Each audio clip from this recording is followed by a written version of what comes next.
ছেলেটা আবার ওই হিন্দু ধর্মে কাফেরের নাম গাইছে। যাও তাকে কোমরে দড়ি দিয়ে বেঁধে আমার দরবারের সামনে নিয়ে এসো। হারেশকে কোমরের মধ্যে দড়ি দিয়ে বাঁধছে, হাতে বাঁধছে, পায়ে বাঁধছে। এই যে হারেশ, চল তোকে আজকে নিয়ে যাবো কাজী সাহেবের দরবারে। ওগো ওগো, ওকে বাঁধছো কেন? ও কি করেছে? আমার ছেলেটা কি কারো অন্যায় করেছে? না না, তোমার ছেলে খারে মুসলমান হয়ে হিন্দু কাফেরের নাম করেছে, তাই একে বেঁধে কাজী সাহেবের দরবারে নিয়ে যাবো। না না, আমার ছেলেকে বেঁধো না। ওগো, আমি কথা দিলাম, আমি তো মা, আমি কথা দিলাম তোমাদের, আমার ছেলেটা আর ওই কৃষ্ণ নাম গাইবে না, আমি কথা দিলাম। হারেশ, আমি না কাঁদতে কাঁদতে হারেশের কাছে আঁচল পেতে গিয়েছি। হারেশ, আজ তোর কাছে আঁচল পেতে আমি দাঁড়ালাম বাবা। তোর নিজের জীবনটা তুই আমায় ভিক্ষা দে বাবা। সন্তান হয়ে মায়ের কাছে চাই, কিন্তু মা হয়ে সন্তানের কাছে কোনোদিন কিছু চাই না। আজকে তোর কাছে আমি চাইছি বাবা, তোর জীবনটা আমায় ভিক্ষা দে। তুই যদি একবার কৃষ্ণ নাম করিস আমার সামনে, তোকে ওরা কুচি কুচি করে কাটবে। আমার মুখের দিকে তাকিয়ে একবার বলতো বাবা, আমি তোকে পেটে ধরে নিয়ে, কিন্তু আমি কি তোকে ভালোবাসিনি? আমি কি তোকে নিজের মায়ের থেকে কম ভালোবেসেছি? আমি কি তোকে কোনোদিন বুঝতে দিয়েছি তুই আমার পেটের ছেলে নস? হারেশ, বলতো বাবা, আমার কি কোনো অপরাধ হয়েছে যে তুই এমন করে আমার বুক থেকে চলে যাচ্ছিস? মা, অপরাধ তোমার নয় গো, অপরাধ আমার। আমি এমন ঘরে জন্ম নিলাম মা, যে ঘরে কৃষ্ণ কথা বলতে বাধা ছিল না, কিন্তু আমি জন্মে আমার মা বাবাকে খেয়ে বসলাম। এলাম তোমাদের কাছে, তোমার ভাইয়ের ভালোবাসা পেলাম, কিন্তু সেখানে আবার কৃষ্ণ নামে বাধা। ভাগো, তুমি আমায় ক্ষমা করো মা। না না হারিস, না না না, তুই ভুলে যা বাবা, তুই ভুলে যা, তুই কৃষ্ণ নামটা ভুলে যা বাবা। তুই আমায় কথা দে, তুই আর কৃষ্ণ নাম গাইবি না, তুই ভুলে যা। মা গো, তুমি তো আমার মা, তুমি যেমন আমায় ভালোবাসো আমি তেমনটি করি তোমায় ভালোবাসি। কিন্তু মা, আজ আমি তোমার হাতে ধরে বলছি মা গো, আমায় সব কিছু ভুলে যেতে বলো, আমি সব ভুলে যাব। কিন্তু মা গো, আমাকে সব কিছু ভুলতে বললো, আমায় ভুলিতে বলো না কৃষ্ণ না।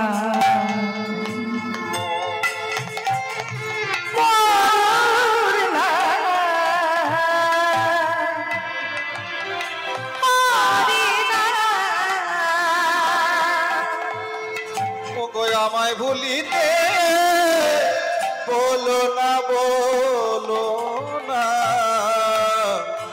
বলো না, বলো না, ভুলিতে বলো না কৃষ্ণ না, হরি না, ভুলিতে বলো না কৃষ্ণ না।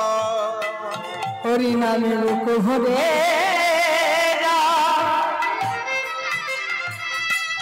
হরি নামে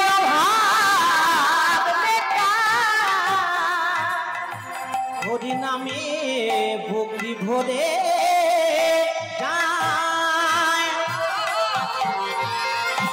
নামে অভাব মিটায়, নামে লোক ভরে যায়, লোক ভরে যায়, লোক ভরে হরি নামে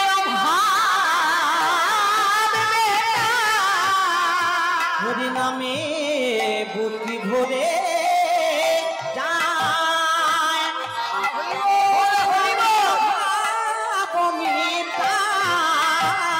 মহাস্বভাব জাগায় মহাসুখে।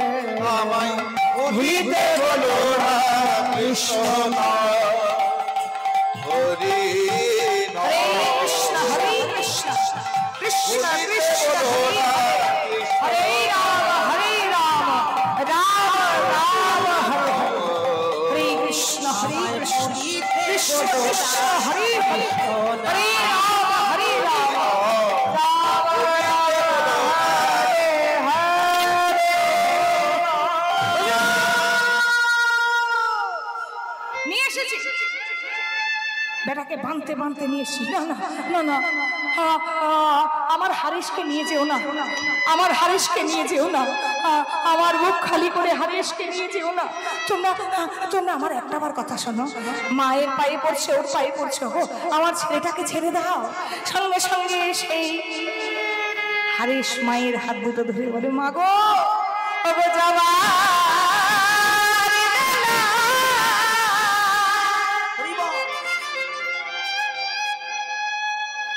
সন্তান যখন কোথায় যাত্রা করে, আমি প্রত্যেকটা মাকে বলছি আপনারা কেউ চোখের জল ফেলবেন না। কেন? চোখের জলটা সন্তানের যাবার রাস্তাটা পেছল হয়ে যায়, সেটা মঙ্গলের চেয়ে অমঙ্গল বেশি হয়। যখন তার মা কাঁদছে, মনে মনে চিন্তা করছে, তো কৃষ্ণ নামের পথে বাধা হয়ে দাঁড়াচ্ছে আমার মা। মায়ের চোখের জল, মায়ের হৃদয়ের বুক ফাটা কান্না। তাই হারেশ মায়ের হাত দুটো ধরে বলছে, মা গো ওগো যাবার বেলা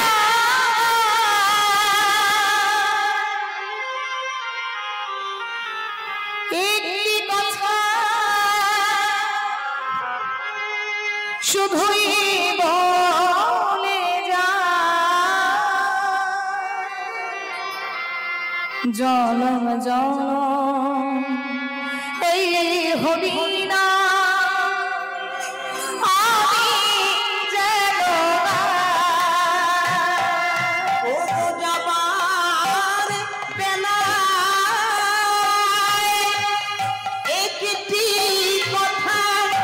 শুধুই বলে যায়, জনমে জনমে এই হরি নাম আমি যেন পাই। ওগো যাবার বেলা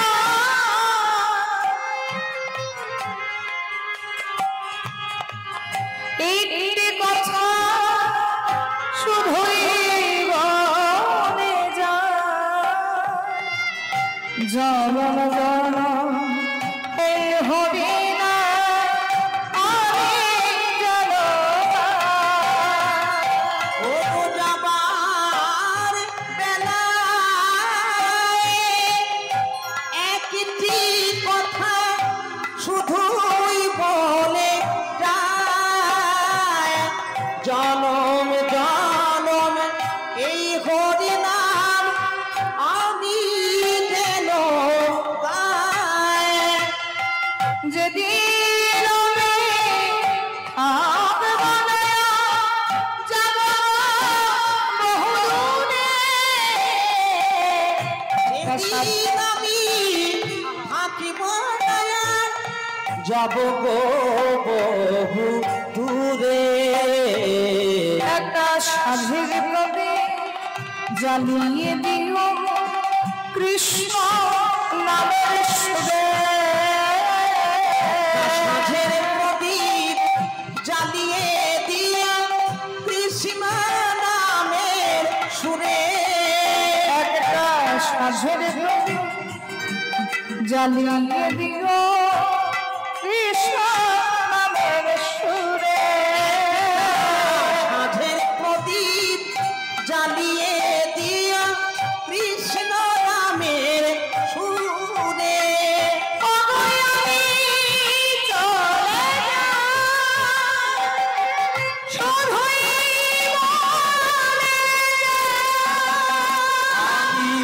চলে যায় শুধুই বলে যায়,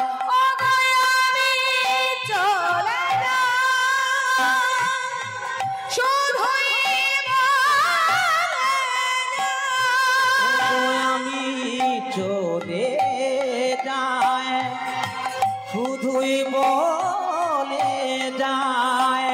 ওগো সবার মাঝে যেন আমি পাই,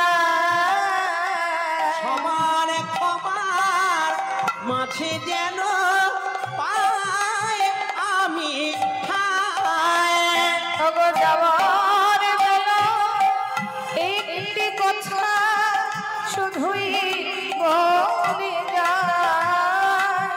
জনম জনম এই হরিনা আমি জনম দা বিদায় দা মাগোদা বিদায় দা মাগোদা বিদায় দা মাগোদা বিদায় দা মাগোদা বিদায় দা মাগোদা বিদায় দা মাগোদা বিদায় দাও মাগো দাও বিদায় দাও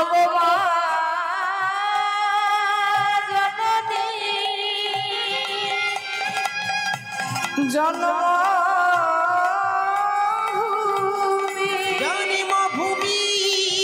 বিদায়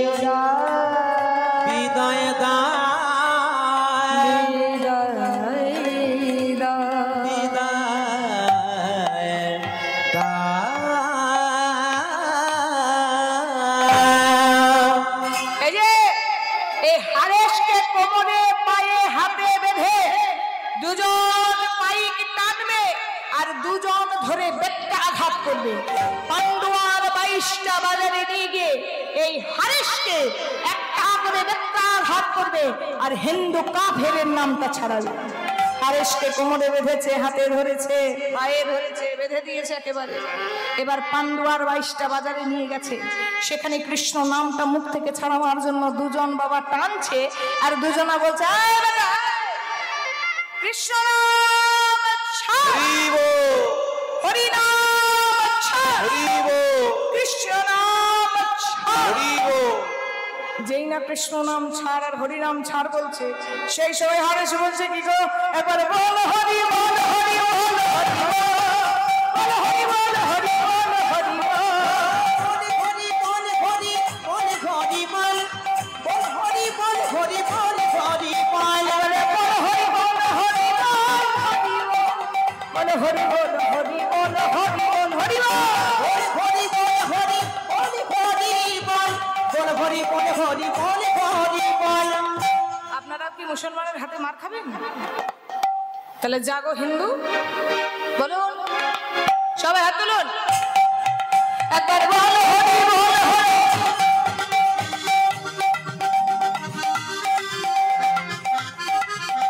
আওয়াজ নেই? কে মেল লাইন গেলেন, কে কট লাইন গেলেন কিছুই বুঝলাম না। দাঁড়ান, শুরু করুন, হাত তুলুন, একসঙ্গে সবাই বলবেন 1 2 3 4 বল হরি বল হরি।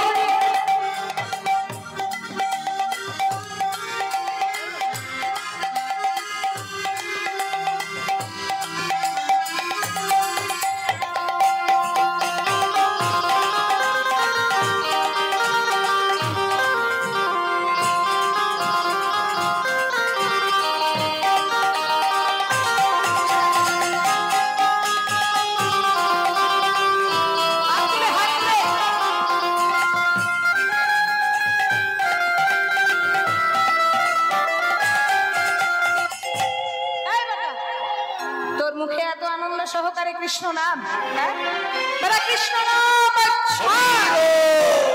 হরি নাম কৃষ্ণ নাম হরি বল হরি বল হরি বল। হারেশকে বেত্রাঘাত করছে মা, সবাই দুপাশে লাইন দিয়ে দাঁড়িয়ে দেখছে, রক্তে রক্তে ভেসে যাচ্ছে পথ। বারে বারে বলছে হরি নাম ছাড়, কৃষ্ণ নাম ছাড়। হরেশ কাঁদতে কাঁদতে বলছে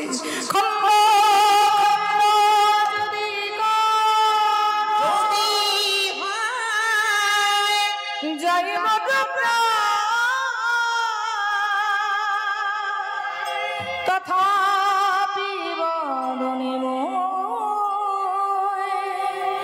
না ছাড়িব কৃষ্ণ না ছাড়িব কৃষ্ণ নাম। আমি হরি হরি বলবো, হরি হরি বলবো, হরি হরি বলবো, হরি হরি বলবো, হরি হরি বলবো,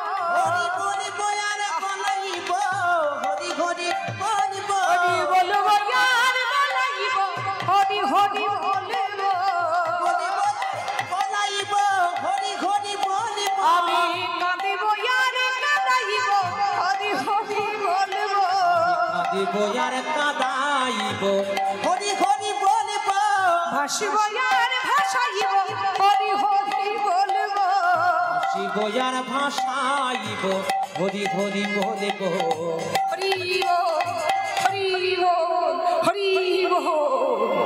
হরেশকে মারছে, বেত্রাঘাত করছে। হরেশ মুখ থেকে তার কৃষ্ণ নাম ছাড়েনি। যখন সেই মুসলমানের ভাইরা হরেশকে মারছে, হরেশ কাঁদতে কাঁদতে বলছে, ও প্রভু, ওরা তো জানে না,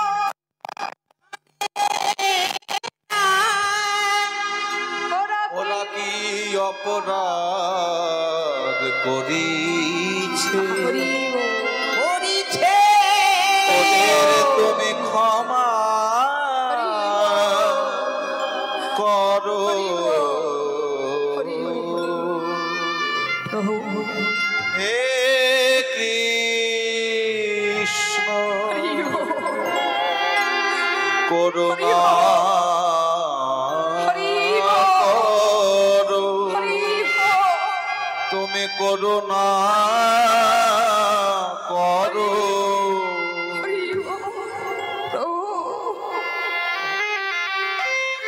যতগুলো আঘাত আমার অঙ্গে লেগেছে,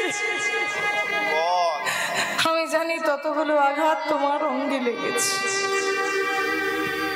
যারা তোমায় ভালোবাসে তাদের আঘাত তুমি সহ্য করতে পারো না প্রভু। ওরা অবুঝের মতো তোমায় মারছে, আমায় মারছে, ওরা জানে না ওরা কি অপরাধ করছে। তুমি ক্ষমা করো, তুমি ক্ষমা করো। হরি নাম ছাড়, কৃষ্ণ নাম ছাড়। এই হরি কৃষ্ণ বলতে বলতে হরি নাম কৃষ্ণ নামটাই তাদের মুসলমানের মুখে আবার সার হয়ে গেল। কৃষ্ণ নাম যদি কেউ গালি দিয়েও করে উচ্চারণ, তথাপি জীবের হয় মুক্তির কারণ। আগুনে আপনি ইচ্ছাকৃত হাত দিন আর অনিচ্ছাকৃত হাত দিন, আগুনে যদি আপনার হাতটা পড়ে আপনার হাতটা পুড়বেই পুড়বে। আগুনের যেমন দাহিকা শক্তি আছে তেমন কৃষ্ণ নামেরও একটা পাওয়ার আছে। আপনি ইচ্ছাকৃত শুনুন আর অনিচ্ছাকৃত শুনুন, যদি আপনার কান দিয়ে যায় তাতেই আপনার কৃপা হয়ে যাবে। এই জগতের সবচেয়ে বড় কর্ম হলো কীর্তন শোনা। এই যে আমি গাইছি, এর থেকে আপনাদের শোনাটা অনেক পুণ্যের কারণ। কারণ নববিধা ভক্তির মধ্যে প্রথমেই আছে শ্রবণং, মানে আগে শোনো, তারপরে কীর্তন, তারপরে কীর্তন করো। আপনারা যে শুনছেন আপনাদের কৃপাটা তাড়াতাড়ি হবে। হরিনাম কেউ ইচ্ছা করে করুক অনিচ্ছাকৃত করুক, তার কিন্তু শক্তি কাজে লাগবেই লাগবে। তার প্রমাণ হচ্ছে আপনারা সবাই জানেন অজামিল। খুব ছোট্ট করে বলি মা, অজামিল ব্রাহ্মণ ঘরের ছেলে ছিল। আপনারা ঘটনাটা অনেকেই জানেন, আবার অনেকে জানেন না। ব্রাহ্মণ ঘরের সৎ ব্রাহ্মণ ঘরের ছেলে, রাজার ছেলে ছিল অজামিল। কিন্তু একটাই দোষ ছিল, মুখে কোনোদিন ভগবানের নাম নিত না। কোনোদিন ভুলেও একবার কৃষ্ণ নামটা উচ্চারণ করেনি, কোনোদিন ভুলেও একটু দান করেনি, কোনোদিন ভুলেও একটু আমার ভগবানকে স্মরণ করেনি। তার বদ নেশা ছিল, সেটা হচ্ছে পতিতালয়ে যাওয়া বা বেশ্যা বাড়িতে যাওয়া। ওই পতিতালয়ে আনাগোনা করতে করতে যে বলে না, সৎসঙ্গে স্বর্গবাস আর অসৎসঙ্গে নরকবাস। তাই জীবনে বন্ধু নির্বাচনটা খুব বুঝে শুনে করতে হয়। ভালো মানুষের সঙ্গ করুন, আপনার জীবনটা গড়ে উঠবে। আর আপনি নিজে ভালো হলেও যদি অসৎ মানুষের সঙ্গ করেন তাহলে আপনার জীবনটা কিন্তু ভেঙে যাবে। আর আপনার জীবন যদি একবার অন্য পথে চলে যায়, সে সঠিক পথে আস্তে আস্তে আপনার সারা জীবনটা লেগে যাবে, তবুও সঠিক পথে আসতে পারবেন না। সেই অজামিল পতিতালয়ে যেতে যেতে হলো কি, এক পতিতা নারীর প্রেমে পড়ে গেল, আর সেই পতিতা নারীকে বিবাহ করে ঘরে তুলল। এখনকার বিয়ের কথা বললে কিন্তু, বা আপনারা বিয়ের কথা ভাবলে কিন্তু তখনকার দিনের সঙ্গে কোনোটাই মিল পাবেন না। এখন আবার বিয়ের আগেই কনেরা শ্বশুর বাড়িতে এসে রান্না বান্না করছে। শ্বশুর শাশুড়ি হয়নি, তাদেরকে রান্না বান্না করে খাওয়াচ্ছে। আমাদের এলাকাতে বলছি, আপনাদের এলাকায় কি হয় আমি জানি না, সব জায়গায় হয়। তাহলে আমার বললে দোষাবহ নেই। আমরা যেমন বিয়ের পর শ্বশুরবাড়ির দরজাটা দেখেছি কোন দিকে, এখন আবার মেয়েরা শুধু শ্বশুরবাড়ির দরজা নয়, বরের অফিসে কোন টেবিলে বসে, কোন চেয়ারে বসে কম্পিউটার ট্যাপ করছে সেটা দেখে আসছে। হ্যাঁ, বেশি বাছাই করবেন, তাই গো হরি বল, কি হবে মা, সব শেষ হয়ে যাবে। অতি জিনিস মানে ক্ষতি। এখন অতিরিক্ত পরিমাণে সবকিছু বেড়েছে বলে সব জায়গাতে ক্ষতি।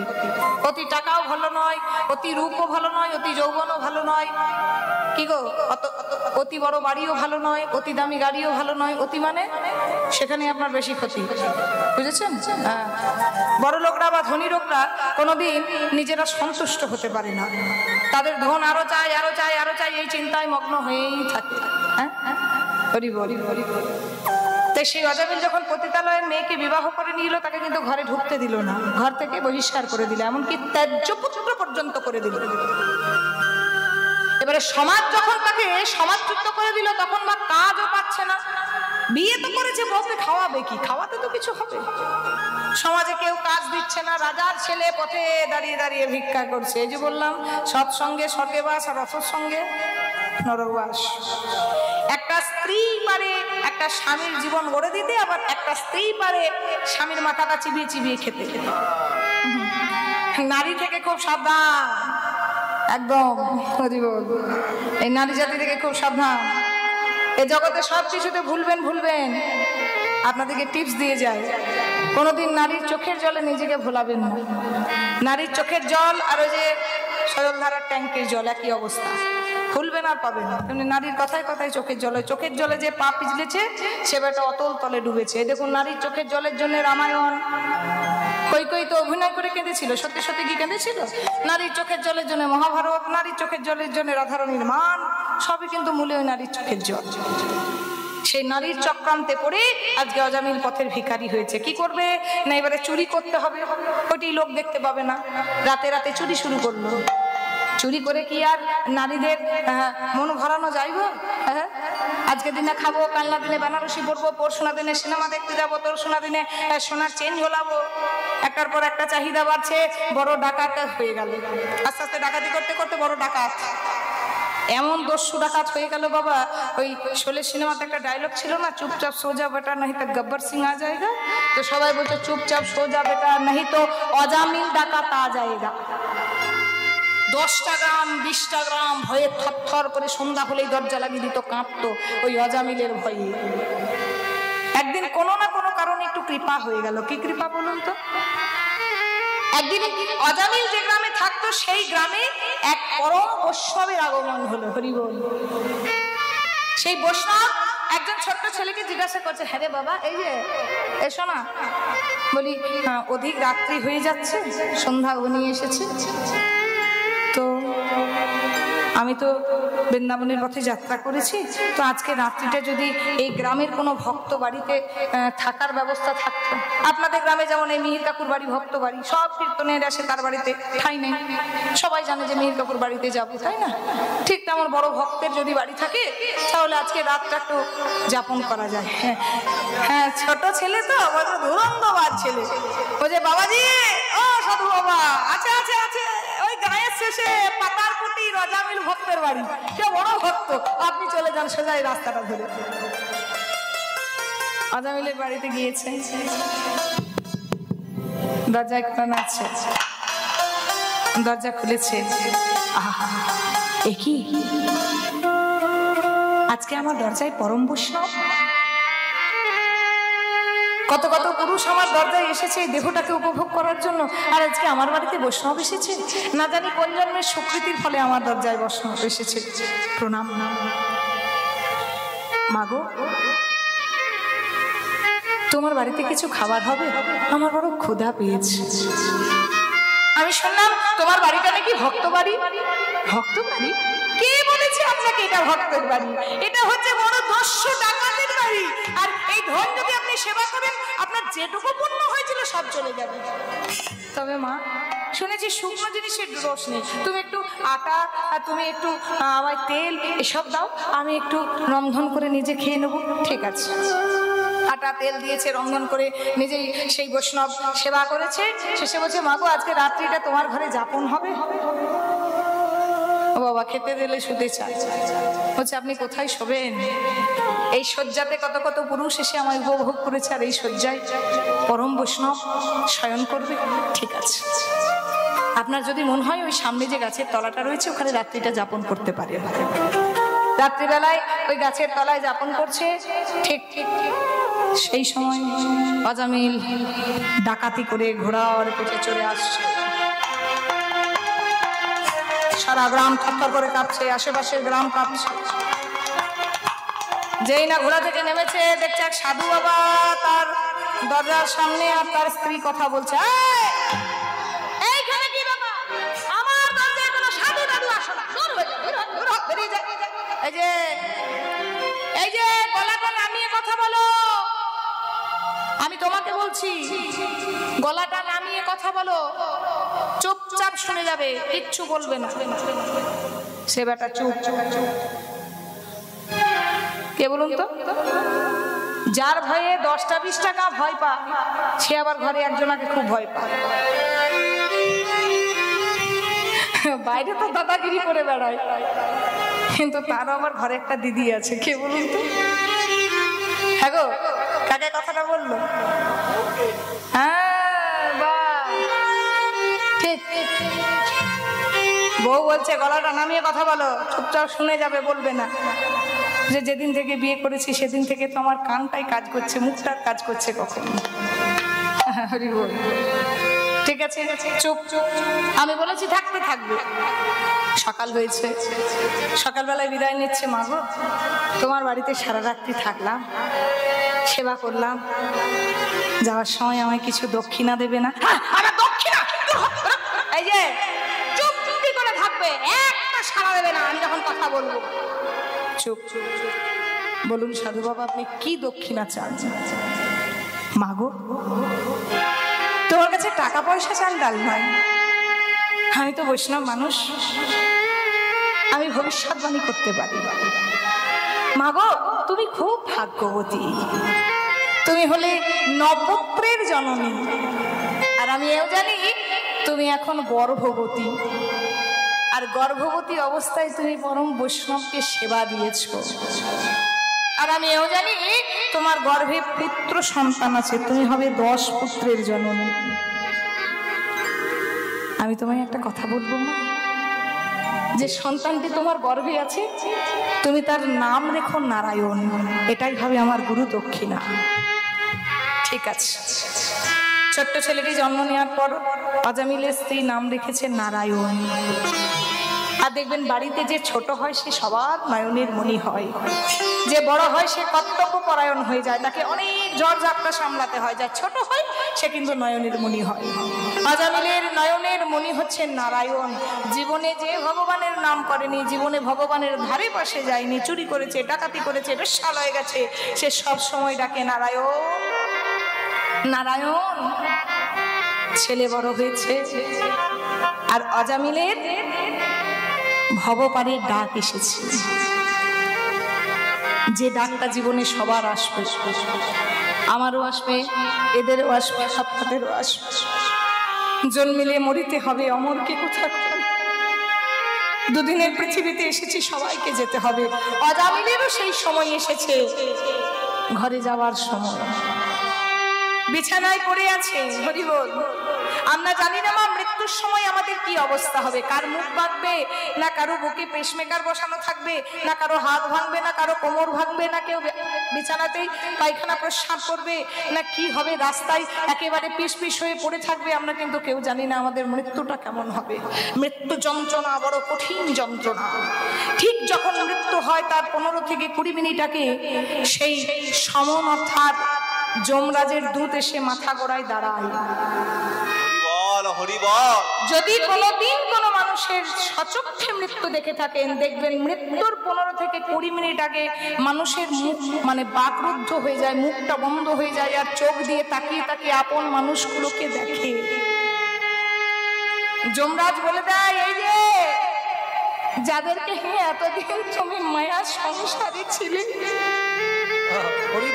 যাদেরকে নিয়ে তুমি একটা সংসার গড়েছিলে, তোমার এত আপন, তাদেরকে একবার শেষবারের মতো দেখে নাও, আর জীবনেও কোনোদিন দেখতে পাবে না। তখন মানুষ দেখবেন মুখটা বন্ধ হয়ে যায়, আর তাকিয়ে থাকে আপন মানুষগুলোকে যেন কিছু বলতে চায়। ছোট্ট ছেলে নারায়ণ উঠোনে খেলা করছে, আর অজামিল তাকিয়ে তাকিয়ে দেখছে যে আমার ছেলেটা খেলা করছে কিন্তু তাকে ডাকতে পারছে না। মাথা গড়ায় যমরাজের দূত বলছে কি গো এবার চলো, এবার যে তোমার সময় হয়েছে। যেই না হাতটা ধরে তুলেছে সঙ্গে সঙ্গে বলছে ওরে বাবা রে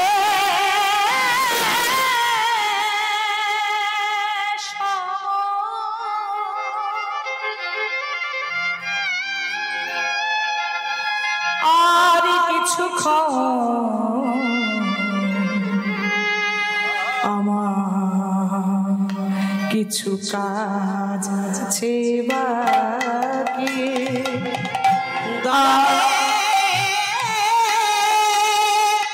সমান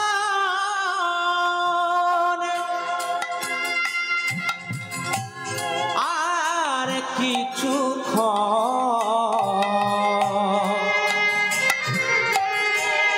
আমার কাজ আছে অনেক বাকি। আমার আঙ্গিনা মাঝে নারায়ণ বিরাজে, আমার আঙ্গিনার মাঝে নারায়ণ বিরাজে। আমার আঙ্গিনার মাঝে ছোট্ট নারায়ণ বিরাজ, তারে আমি দেখে কিছু আমার কাজ আছে বাকি। কিছু কাজ আছে বাকি। নারায়ণ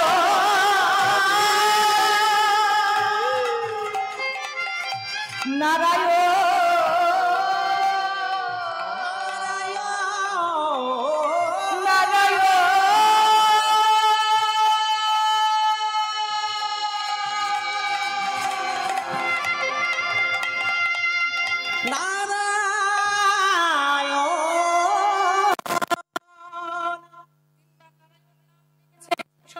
বিষ্ণু লোক থেকে বিষ্ণুর দূত এসেছে। এই যে যাব বিষ্ণু লোকে না, এ যাবে যম লোকে না, এ যাবে বিষ্ণু লোকে।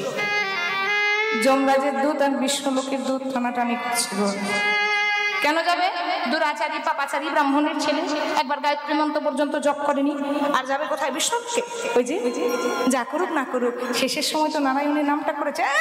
নারায়ণের নাম করেছে, ওর ছেলের নাম করেছে। বলছে আরে বাবা যারই নাম করুক, কৃষ্ণ নাম যদি কেউ গালি দিয়েও করে উচ্চারণ, তথাপি জীবেরও হয় মুক্তির কারণ। এই নারায়ণের নামটা যখন দিয়েছে তখন কিন্তু বিষ্ণু লোকে যাবেন। তাই গৌর হরি বল হরি বল হরি বল। দেহটি চলে গেল কোথায়? আত্মা বাকিটিকে নিয়ে চলে গেল সেই বিষ্ণু লোকে। ঠিক তেমন আগুনে আপনি হাত দেন ইচ্ছা করে, আর অনিচ্ছাকৃত হাত দেন, হাতটা তো পুড়বে। তাহলে মুসলমানরা তো ইচ্ছা করে বলেনি, অনিচ্ছাকৃত বলছে। কৃষ্ণ নাম ছাড়, হরি নাম ছাড়, হরি কৃষ্ণ বলতে বলতে কি হলো? হে হারেশ, হ্যাঁ তুই কি হারেশ? বল বল, তোর মধ্যে এমন কি জান আছে? এতক্ষণ ধরে তোকে মারছি, তোকে মারা তো দূরের কথা, তোর মুখ থেকে কৃষ্ণ নামটা ছাড়াতে পারলাম না। তুই একবার কৃষ্ণ নামটা ছেড়ে দে। তুই যদি হিন্দু কাফেরের নামটা না ছাড়িস তবে আমাদেরকে যে কাজী সাহেব কতল করে দেবে। আমাদের ঘরে বিবি বাচ্চা আছে। আমি মরলে বুঝি তোমাদের মঙ্গল হবে? হ্যাঁ হ্যাঁ, তুই যদি মরে যাস তাহলে আমাদের সংসারটা বেঁচে যাবে, আমরা বেঁচে যাব। আর তুই যদি না মরিস সবাইকে আমাদের ধরে ধরে ওই গলা কাটবে। ঠিক আছে, আমি তোমাদের জন্য যদি মরতে হয় তাই মরবো। তবে একটা কথা বলবো, আমি যদি মরে যাই আমার দেহটা নিয়ে কি করবে জানো? কেন কেন? তোমাকে কবর দিয়ে দেবো? না না না না। তাহলে আগুনে পুড়িয়ে দেবো? না না না, কবরও দেবো না, আগুনও পুড়িব না। আমার এই দেহটাকে ওই পতিত পাবনী গঙ্গার জলে ভাসিয়ে দিও। কথা দাও, কথা দিলাম। তুই যদি মরে যাস তোর এই দেহটা ওই পতিত পাবনী গঙ্গার জলে ভাসিয়ে দেব। হারিস ধ্যানস্থ হয়েছে, ডাকছে আমার ভগবান শ্রী বিষ্ণুকে। হরে কৃষ্ণ হরে কৃষ্ণ। সবাই তাকিয়ে তাকিয়ে দেখছে, হারেশ সেই সময় ধ্যানস্থ হয়ে গেছে।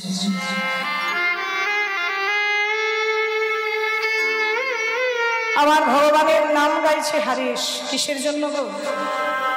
ভগবানকে পাওয়ার জন্য। হরি বল। হরি আমার মানস সন্তাপনা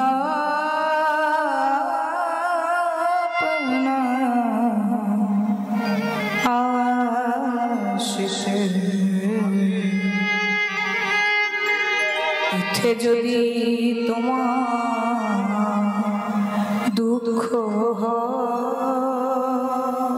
হরি আমার মানুষ সন্তান দাসিতে উঠে যদি তোমার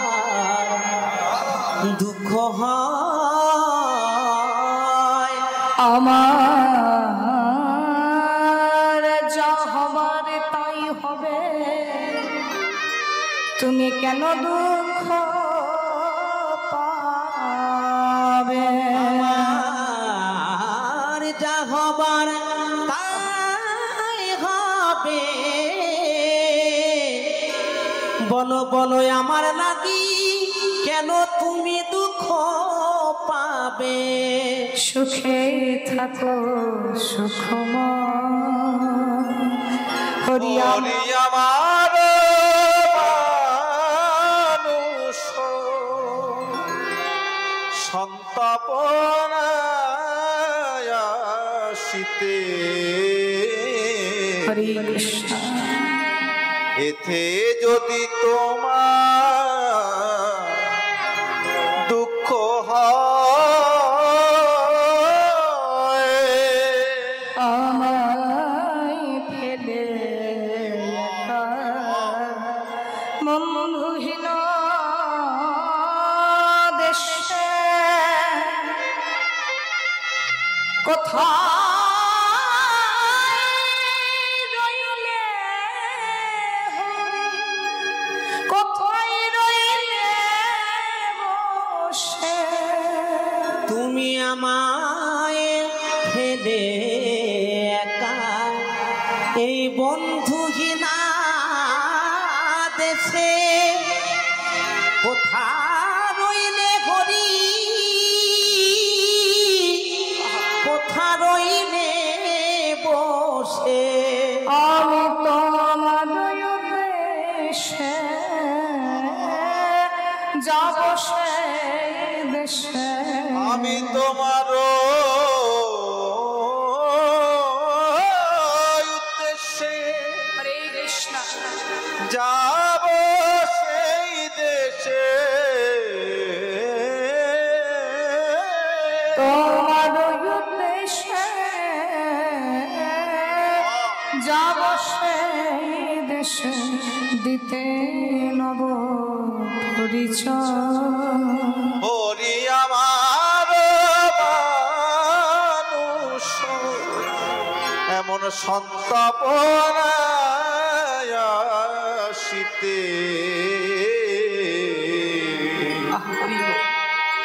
এতে যদি তোমার দুঃখ হয় কৃষ্ণ হরি কৃষ্ণ হরি কৃষ্ণ হরি। মারা গেছে মারা গেছে মারা গেছে মারা গেছে কাপের হারেসটা মারা গেছে মারা গেছে হ্যাঁ, হ্যাঁ। মারা গেছে।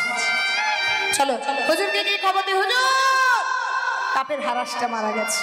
ঠিক আছে ওরে হুজুর একটা কথা বলুন। কি কথা? এতদিন তো আপনার কথা আমরা শুনেছি, এবার আমার কথা একটু আপনি শুনুন।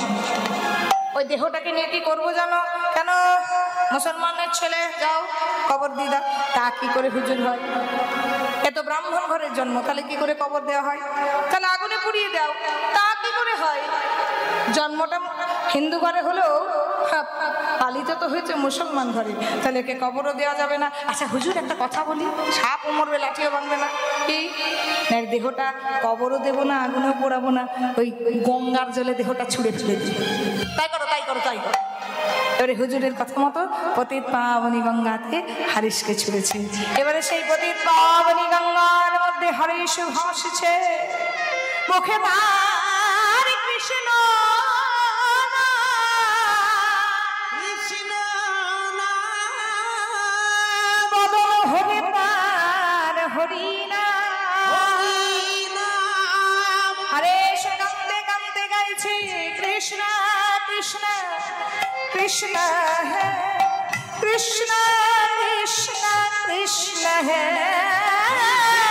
কৃষ্ণ কৃষ্ণ হে কৃষ্ণ কৃষ্ণ কৃষ্ণ হে আরে সে দেহটা গঙ্গায় ভাসছে কিন্তু মুখে তার কৃষ্ণ নাম কৃষ্ণ কৃষ্ণ কৃষ্ণ হে হরে কৃষ্ণ কৃষ্ণ কৃষ্ণ হরে কৃষ্ণ হরে কৃষ্ণ হরে কৃষ্ণ ভাসতে ভাসতে ভাসতে ভাসতে দেহটা এসেছে কোথায় গো? নবদ্বীপের শান্তিপুরের ঘাটে। সেই সময় ঠিক প্রভাত কাল। দেখুন ভগবানের কেমন লীলা। ভগবান যেখানে এসেছে গৌর রূপে, ঠিক সেই জায়গাতে আমার হারেশের দেহটা ভাসতে ভাসতে এসেছে শান্তিপুরের ঘাটে। আর সেই শান্তিপুরের সেদানাথ অদ্বৈত আচার্য ঠিক প্রভাতকালে সেই ঘাটে স্নান করতে যাচ্ছে। আর আমার হারেশ কৃষ্ণ নাম গাইছে, আর এদিকে আমার অদ্বৈত আচার্য মুখে গান গাইতে গাইতে যাচ্ছে। ভজ হুরে মন শ্রীনন্দন নন্দন অভয় চরণার বৃন্দরে। জহুরে মন শ্রীনন্দের নন্দন অভয়ার চরণার বিন্দরে ভজ হুরে